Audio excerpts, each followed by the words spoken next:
Welcome back, everyone, to the next installment of Chaos Child. We're back at Oba Clinic after we've discussed that maybe Yui's a psychic, although I doubt it. 悪い、起こしちゃったな。あれ、タクルに学校は？早退した。お前のこと気になってさ。またまた。Yui slowly sat up from the bed and smiled a tired smile. She must have felt dizzy for a moment because she leaned forward and grabbed her forehead. Her face was still pale and the IV looked like it was painful. いいからそのまま寝てろって。でも。クレスに言いつけるぞ。Those were always the best words to use on Yui. She frowned for a second, but then laid down and pulled up the covers. 有村は？ The other bed in the exam room was empty. お昼ごろ、新庄さんって刑事さんが来て、二人で出かけていった。また後で来るって。Shinjo was probably asking her about last night. あいつ、もう体は大丈夫なのか？元気だったみたい。そっか。タクル兄にね、ありがとうって伝えてくれって。え？ My eyes went wide as I looked at my foster sister. Arimura said thanks? 何かの聞き間違いだろ？そんなことないよ。いい人だよ、有村さん。タクル兄にもちゃんと感謝してると思うけど。聞き間違いじゃなきゃただの気の迷いだな。I pulled a stool up to Yui's bed and sat down, and then I watched her as she lay under the covers. It might have been the first time I looked at her like this, come to think of it. Did she have some kind of power? It just seemed hard to believe. Maybe I was mistaken? It's a shame that I suck at pulling out the D-sword, because if I could, then I could just be like, can you see this? I hoped I was. People were saying that the killings were over, and that the return of the new generation madness was at its end. But the killer still hadn't been caught. The idea of the killer being after not just me, Arimura, and Nuki, but also Yui was too scary to contemplate. 何？どうしたの？ As I tried to figure out the best way to explain things, I heard a very uncomfortable voice. She must have noticed that I was staring at her silently. My sister was looking at me in confusion. あのな、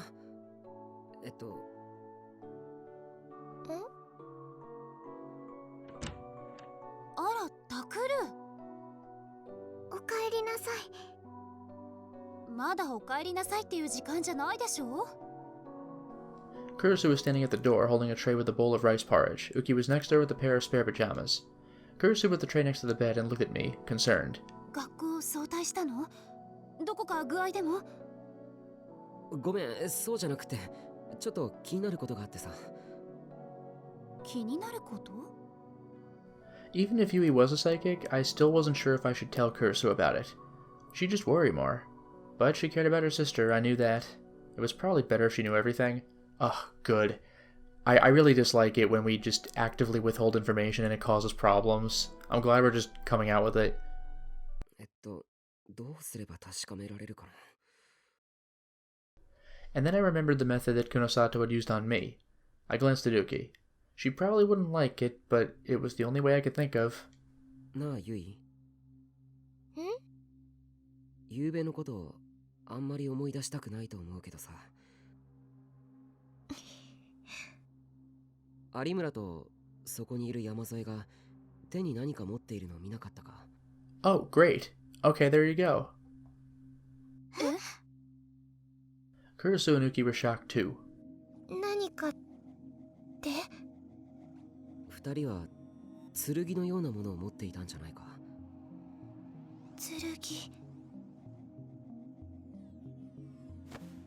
ねえ、タクル。あなた何を言ってるの？ Kurisu grabbed me by the arm.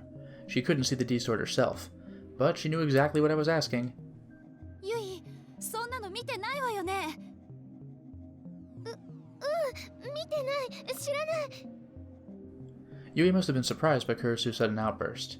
It was obvious she was telling a lie. I could see from the look on her face that she thought she'd seen something that she wasn't supposed to see. Really? 山添ごめん。お前が嫌なこと頼んでもいいか。もしもユイがそうなら、犯人が逮捕されるまで、お前や有村と同じように僕が守らないといけないから。はい。 Uki was surprised, but she seemed willing to help her old friend. She put the pajamas on the bed and stretched her hand out into empty air. ゆいさん、見ていてね。え、ウキちゃん、ダメ、やめて。 Kurisu let go of my arm and grabbed onto Yui, as if she was trying to stop her from showing it to Yui. クリス、ごめん。でも手遅れになってからじゃ遅いんだ。だから。ほら、見えるだろユイ。山添の手に何があるか。Man, that thing looks cool. Uki slowly drew it out of thin air, as it shone with a light no normal person could see. It was the weapon that connected reality to the Dirac Sea and its ocean of negative energy, the D-Sword.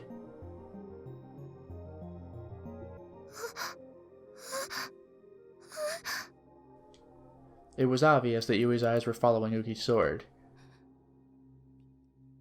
見えるの、ユイ。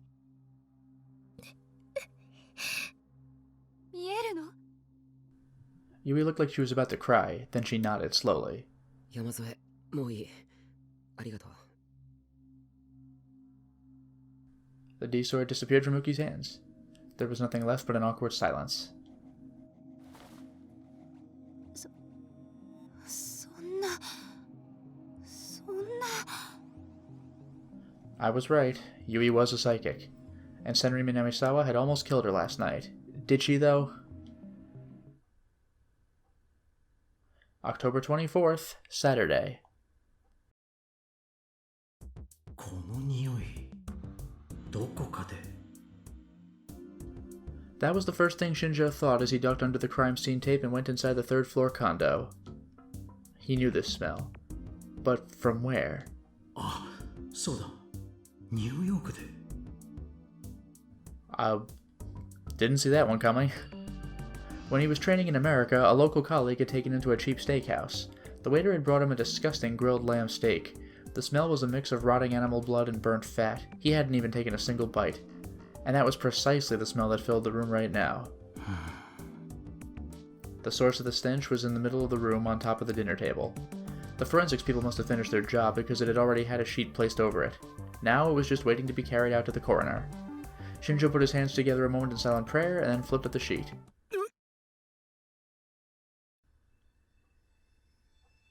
Oh boy.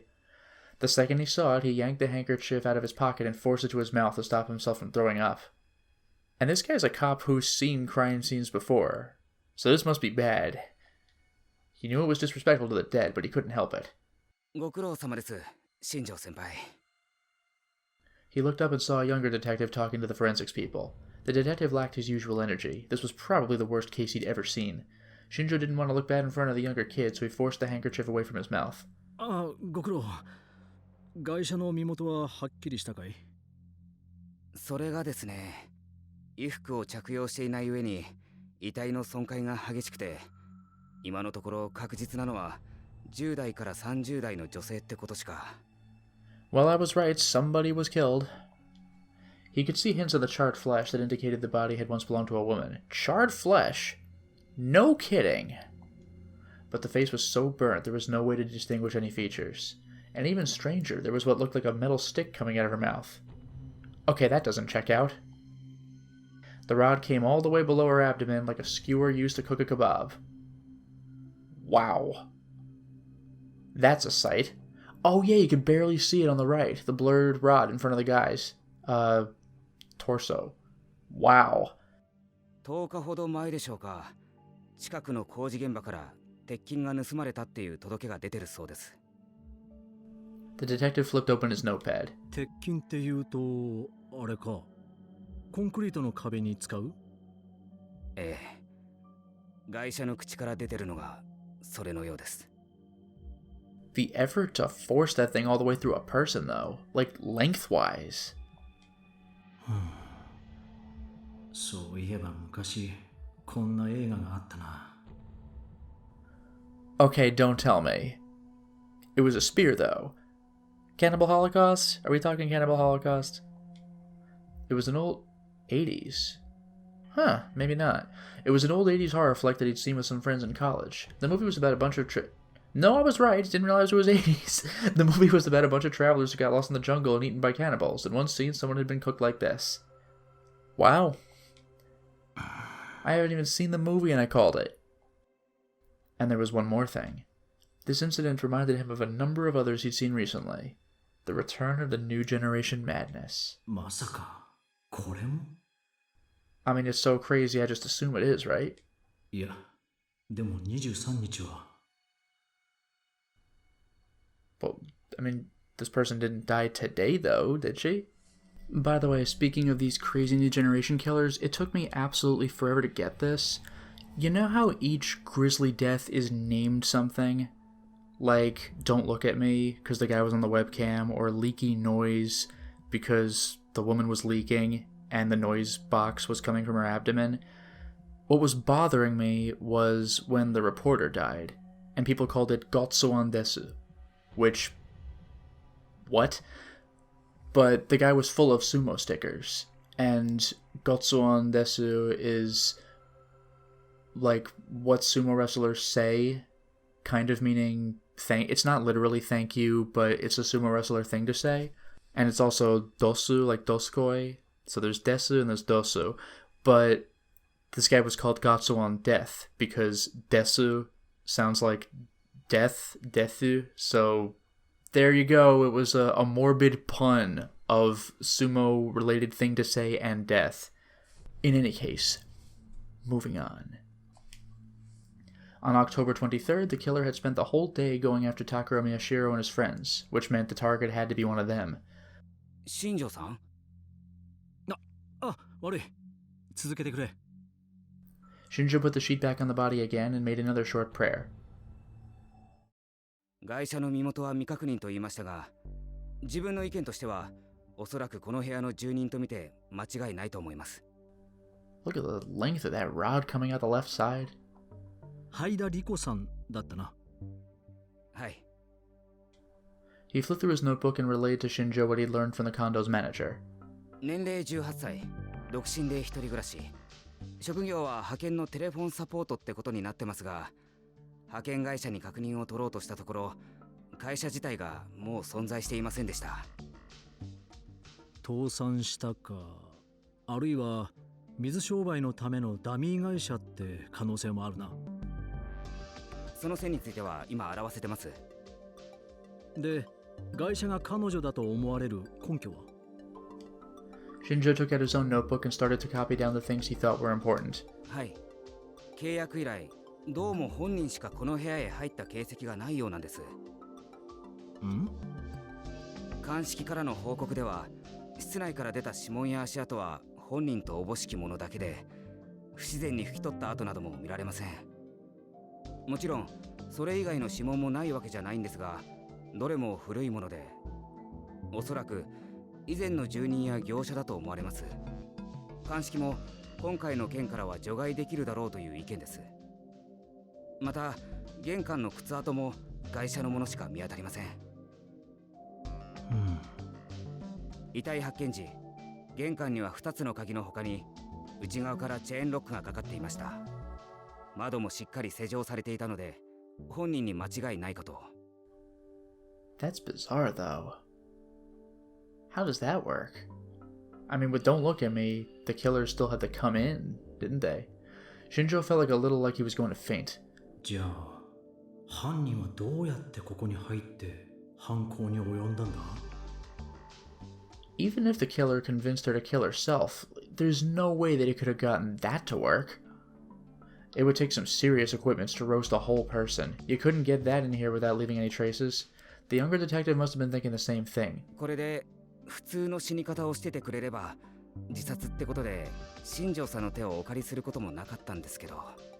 Yeah, this is gonna have a gross name, because she is a shish kebab. If she was cooked and skewered. 死に方に普通も何もないだろすいません。う。1階のエントランスに防犯カメラがあったよな。ええ、部下が管理人室で録画のチェックを始めていますが、今のところは何も。そうか。Shinjo looked at the victim and then at the forensics people. They were frowning as they talked. あの様子だと死亡時刻の推定もまだ無理そうだな。はい、解剖に回してみないと何とも。火災報知器が作動していればすぐに分かったんでしょうが。The two of them looked up at the useless devices on the ceiling. 壊されていたって？はい。誰に？いや、室内には彼女の指紋しかないんだったな。ということは本人か？ But why would she do that? Shinjo couldn't make any sense of it. というか、新庄さん、俺、焼死の現場ってのは初めてなんですけど、こんな風に燃えるもんなんですか？わからん。こんなの俺だって初めてだ。鑑識の連中がね、全員首をひねってるんです。どうやって燃えたかわからないって。ガソリンや灯油を使ったってこんな風にはならないって。And there was no smell of gasoline anyway. So it could have been the pyrokinetic, but she was at Aoba. This is weird. Maybe she did do it, but this is weird. The only stench was of burning meat. 俺、前にテレビで見たんですけど、やっぱいいです。言えよ、最後まで。怒りませんか？内容による。Yeah, really, I hate that. Are you gonna get mad? How the hell should I know? 世界の心霊現象スペシャルとかいう番組だったかな。そこで人体の発火現象ってのが。やめろ、バカ。Yeah, they don't know this. Only our protagonists know this. Shinjo poked the younger detective's head lightly. The detective apologized, but Shinjo hadn't stopped him because it was too unbelievable to be true. He'd stopped him for the opposite reason. He was probably right. Which meant he didn't want rumors flying around, even inside the police department. パイロキネシスと言ったな。Miya Kunosato, Hine Anamura, and Takara Miyashiro had all used the word repeatedly. It was the power to set things on fire with your mind, and they said the woman that was after Miyashiro and his friends, Senri Minamisawa, had it. Was this Riko Haida woman attacked by a pyrokinetic then? He came back to the same conclusion he'd reached earlier, but then soon shook his head. Yet the rebar is out of place. それでも説明できないか。How did she get the rebar used to skewer the woman inside the room? And how did she get it skewered? Shinjo looked at the large window that dominated the room's east side. The curtain was open and he could see the chaotic city of Shibuya outside. If the building was taller, the view would be impressive, but from this height you could see the dirty backsides of the surrounding condos and multi-purpose buildings. It was hard to call it a nice view. That probably made the rent a lot cheaper though, he thought to himself as he began to examine the glass window. If the killer had used some kind of power to get the rebar in from the building across the street, this window would have been shattered. But there wasn't a scratch on it. こいつは俺が一人で考えてもどうにもならないな。He hated to say it, but he needed a specialist like Mio Kunosato, so for now he decided to focus on gathering information. 新庄さん。A light tap on his back brought him back to reality. 防犯カメラをチェックしてた部下から連絡です。会社の顔がはっきり映ってる映像を見つけました。Oh. そうか、行こう。When he finally got out of the room, he felt like he could breathe again. Disrespectful to the dead or not, he took a deep breath when he got outside. Oh ho! He went down to the first floor and looked at the video on the monitor in the manager's room. 管理人の話だと、ハイダリコさんは必ずカメラから顔を背けるようにしていたそうなんですが。Well, that's oddly, convenient. 取られたくない理由でも？渋谷地震の時に顔に火傷を負ったとかで、人に見られるのを極端に嫌ってたらしいですね。Wait. Huh. Because, I mean, of course, the person who's following us looks pretty bad too, but... ああ、それでただこの時は一瞬ですが偶然映ってしまったようです。 If it looks like the person who's been stalking us, that's going to be interesting. The timestamp on the screen indicated it was late at night on the 12th of October. 10月12日それって確か He remembered writing that date down, so he flipped open his notebook. ああそうだ宮代君たちが初めて南沢千里に襲われたっていう夜だな Oh boy. Here it 先輩 comes. 灰田理子さん来ました。 He quickly turned his eye back to the screen. No way. In the video, the door to the entrance opened and a woman came staggering inside. Don't even tell me. Perhaps her leg didn't work right, or maybe she was injured because he could tell she was dragging it. Does that mean the person chasing us wasn't Senri? Because that's weird. Her hair covered her face, making it impossible to read her expression. おいあれって But if she's walking in with the rebar, you know, if she's the owner of this place, then I doubt she's the victim. I mean, she attacked us like yesterday, so she came in and owns the rebar. But wouldn't that imply that somebody else is dead in this room? Because she's been chasing us after the 12th. This is, like, don't tell me this is a twin sister situation. That'd be corny as hell. ええ Shinjo and the other detective gasped. Riko Haida was holding a long object in her hands, something like a staff, and using it to support herself. It looked exactly like the iron rebar that was currently skewering her body, assuming it's her, because we were attacked by her last night.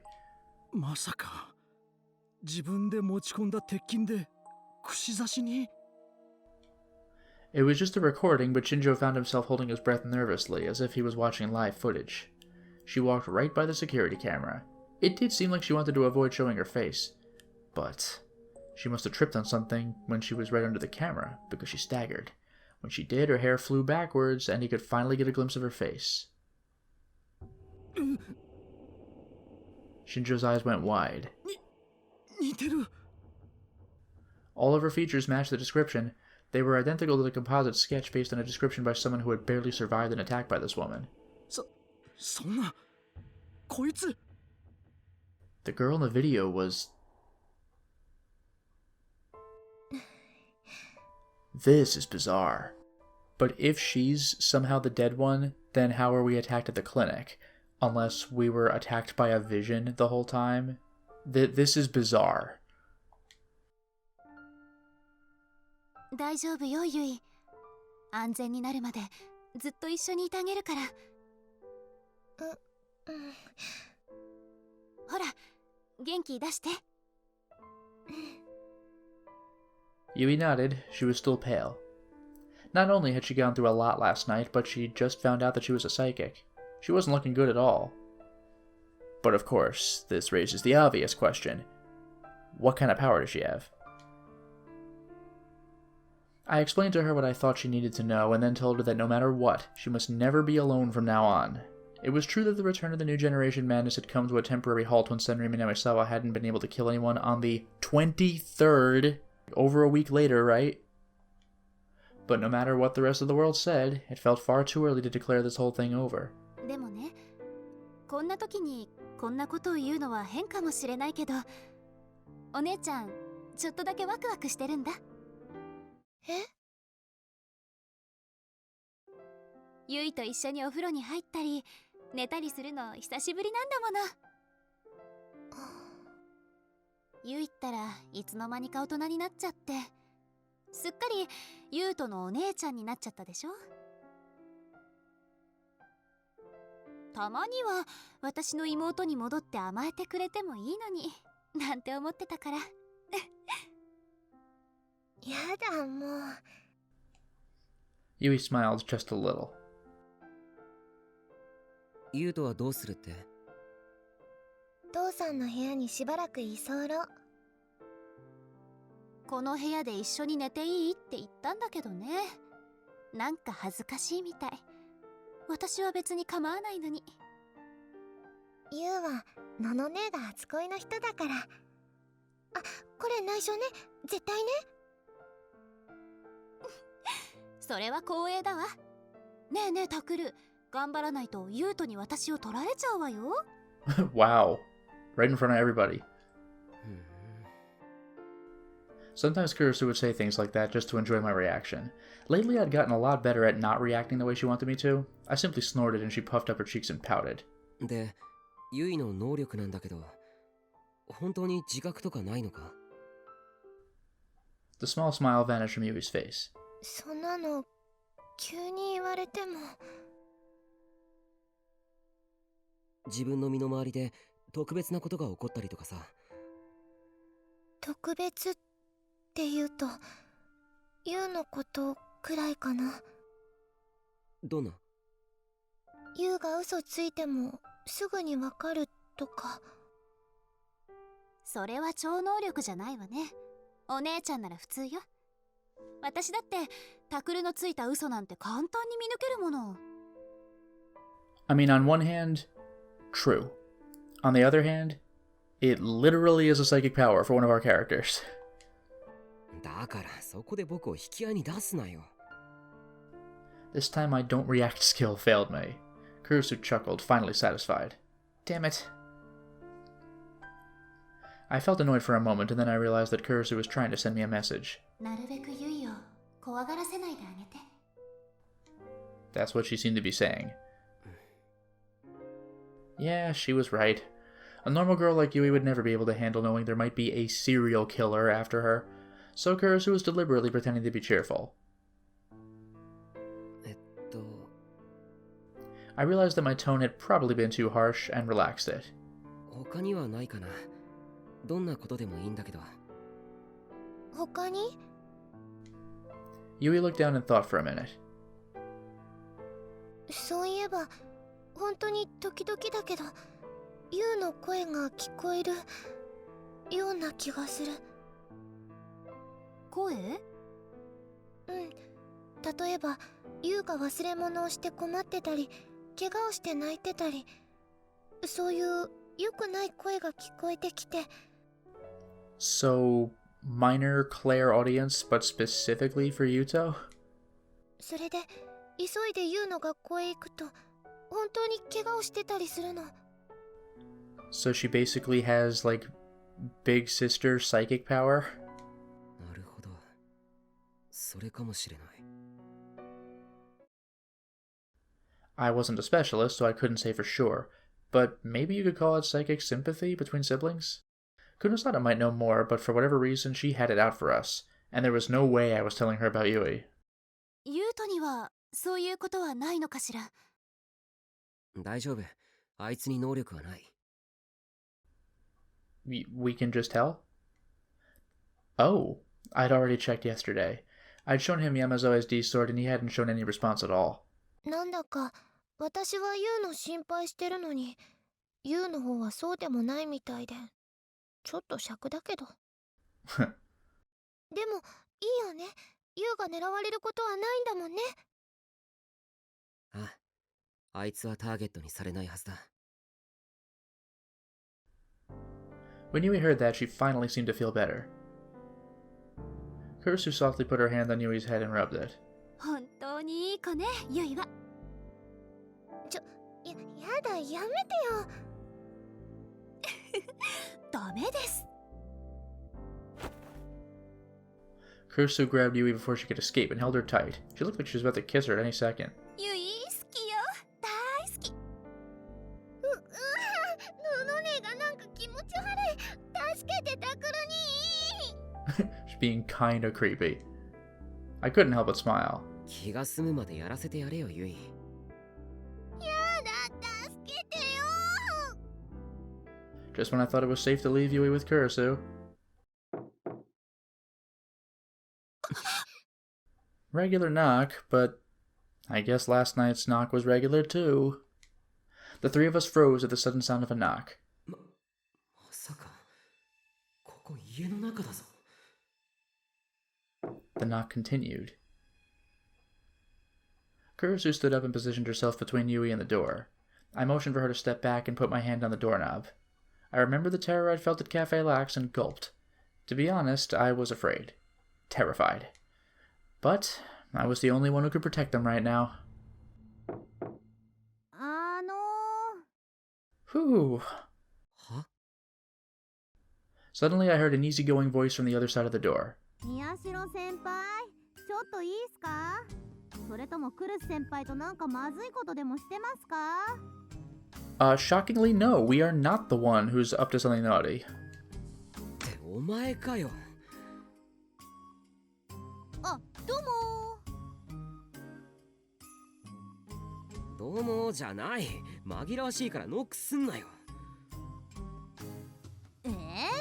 そういうわけにはいきませんってば。変な場面とか見ちゃったらどうするんです？僕とクルスで変な場面なんてないからな。で、なんか用か？ I like that we apparently have a prepared don't react emotion for Kursu, but we're not prepared for someone else doing that, so we just react like Kursu would want us to, except for Marimura. あ、はい。ちょっと宮代先輩に話があるんで、いいですかね？僕に？ダイニングに来てもらっても。なあ、構わないけど。私たちも行った方がいいかしら。Kursu poked her face out from behind me and asked. Arimara stuck her hands out and shook them in what looked to me like a deliberate overreaction. いえいえ、クルス先輩と橘姉はそのままラブラブしててオッケーっすよ。話って宮代先輩にだけなんで。そう？ Arimara said her usual adios gracias to a confused Kursu and then dragged me out of the room. なんだよ一体。クルス先輩にはまだちょっとな話なんで。ん？とにかく来てください。見てほしいものが。ああ。I followed Arimura as she hurried away from Kursu's room. あ、タク、ゆいちゃんどう？うん。もう大丈夫だと思う。落ち着いたよ。そっか、よかったね。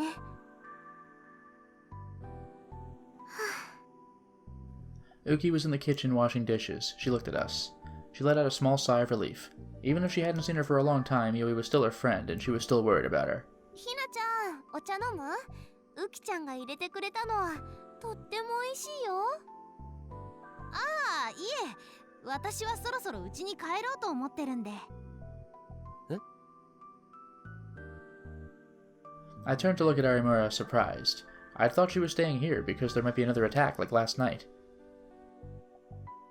ひなちゃん帰っちゃうの？もっと合宿していこうよ。明日学校お休みだし。いやいや、宮代先輩のお父様にこれ以上ご迷惑をおかけするわけには。っていうか、ぶっちゃけこんなに泊まり込むと思ってなかったんで、下着の替えとかピンチでして。そんな、別に遠慮しなくても。おっと、ド変態め。限界を突破した下着を遠慮なく見せつけていいと？いや、むしろじっくり見せろと？一宿一般の恩義があろうと、そいつは聞けねえ要求だな。 Damn, she really lays it on thick. Arimura pressed down on the hem of her skirt. 誰がそんなこと要求するか、そういう話じゃないだろ。Although, to her credit, we did go for that in school, so what the hell do I know? じゃあ何ですか？だから事件が終わったっていう確証が得られるまで有村もここにいないか。その方が安全だろ。ああ、なるほど。Arimura scratched her cheek, and then she took on a more serious look. セリ、ウキ、悪いんだけど、ちょっとだけ外してくれないかな。She spoke pointedly to Serika and Uki.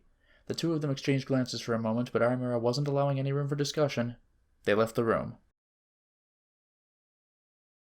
はあ。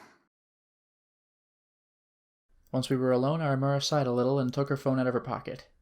宮代先輩に話っていうのは実はそのことです。え？つい今しがた新庄さんからメールが来まして、私と先輩に大至急確認してほしいことがあるって。 Oh, okay. The identity of Senri? Question mark.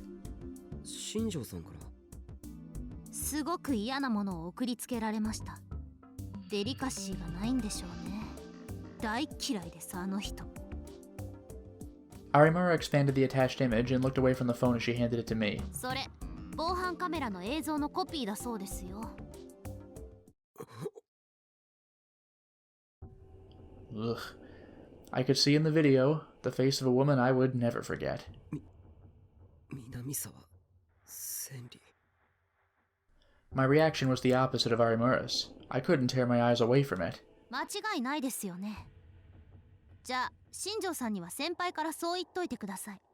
私あの人とはもう話したくないから。ああ、わかった。これどこなんだろう。 Arimura seemed annoyed. その女のマンションとかメールには書いてありましたけど。マンションを見つけた？じゃあ南沢千里は逮捕されたのか？ I finally managed to tear myself away from the screen and look at Arimura. She shrugged a little. 似たようなものです。だから私は家に帰っても平気になりました。お世話になりました先輩。ウキも立花姉ももう安心していいみたいですよ。 Assuming it's her body. どういうことだ？死にましたその女。 Yeah, but like, how though? Huh? Arimura spoke without any real emotion in her voice. 死んだ？南沢千里が？ええ、クルス先輩にはうまく伝えてください。私そういうの苦手なんで。それじゃそういうことであとはよろしくです。 She grabbed the phone from my hand and quickly deleted the photo. Then she bowed and left me alone in the dining room. セリー、ウキ、話終わったよ。私帰るから宮代先輩の相手してあげて。寂しがってるよ。 I could hear her voice from the hallway. I could also hear Sarika, Uki, Kurusu, and Yui all talking. They were probably all saying something like, "You're leaving at this hour?" But I didn't hear their conversation at all. 南沢千里が死んだ？ The serial killer who was after us was gone? This is strange. But for now, it is time to stop the installment. Well, we certainly made a lot of progress today, didn't we? We cooled down at the clinic, and shockingly, Yui actually is a psychic. I did not expect that. But what I really didn't expect is that maybe Senri Minarasawa, or whatever she calls herself, is dead. But even if she did torch herself, what's up with the rebar? How would that work? I am suspicious of this situation. Until next time, everyone.